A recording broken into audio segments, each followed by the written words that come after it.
اعوذ باللہ من الشیطان الرجیم بسم اللہ الرحمن الرحیم ربی یسر ولا تعسر وتمم بالخیر۔ سب سے پہلے آپ سے ریکویسٹ ہے کہ اگر آپ نے ابھی تک اس چینل کو سبسکرائب نہیں کیا تو اسے سبسکرائب کریں، لائک کریں، شیئر کریں اور بیل آئیکن لازمی پریس کریں تاکہ آپ کو ہر نئی آنے والی ویڈیو کا نوٹیفیکیشن موصول ہو سکے۔ جزاک اللہ۔ آج میں جس موضوع پر بات کروں گا وہ ہے مولانا مونگیری رحمہ اللہ کی ایمانی فراست۔ ہندوستان میں ایک بہت بڑے بزرگ حضرت مولانا محمد علی مونگیری رحمۃ اللہ علیہ گزرے ہیں۔ یہ بڑے زبردست عالم تھے۔ جب ہندوستان میں انگریزوں کے خلاف تحریک شروع ہوئی تو گاندھی جی نے حکیم اجول خان، ڈاکٹر انصاری صاحب، مولانا محمد علی جوہر اور مولانا شوکت علی کو جمع کر کے یہ کہا کہ اس تحریک کے اندر اس وقت تک جوش پیدا نہیں ہو سکتا جب تک کہ اس میں کوئی بڑے مذہبی پیشوا شامل نہیں ہوں گے، لہذا کسی طریقے سے مذہبی پیشواؤں کو اس میں شامل کیجیے۔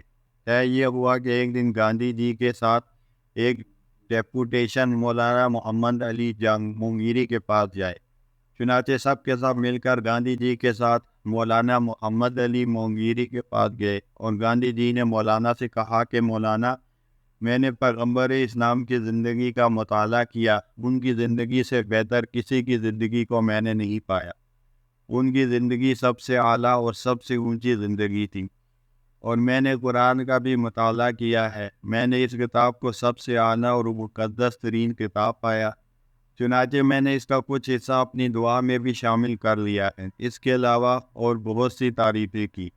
مولانا محمد علی مونگیری رحمۃ اللہ علیہ نے فرمایا کہ گاندھی جی، آپ نے پیغمبر اسلام کی جتنی تعریفیں کی ہیں وہ ٹھیک ہے، ہمارے پیغمبر اس سے بھی اونچے تھے، اور آپ نے قرآن کریم کی جتنی تعریفیں کی ہیں وہ بھی ٹھیک ہے، ہمارا قرآن اس سے بھی اونچا ہے، لیکن گاندھی جی مہربانی کر کے رسول خدا صلی اللہ علیہ وسلم کا اور قرآن کریم کا وہ عیب معاذ اللہ بھی تو بتا دیجئے جس کی وجہ سے آپ نے اب تک ایمان قبول نہیں کیا ہے۔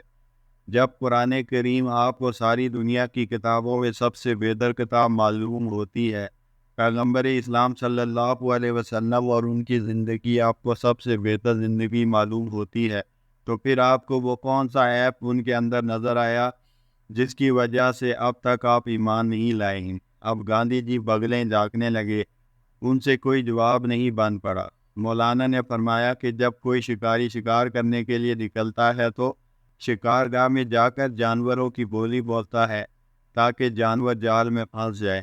اسی طرح آپ کے دل میں نہ پیغمبر اسلام صلی اللہ علیہ وسلم کی کوئی عظمت ہے اور نہ قرآن کریم کی کوئی عظمت ہے، آپ صرف مجھے پھانسنے کے لیے آئے، اس لیے میری بولی بول رہے ہیں۔ وآخر دعوانا الحمد للہ رب العالمین۔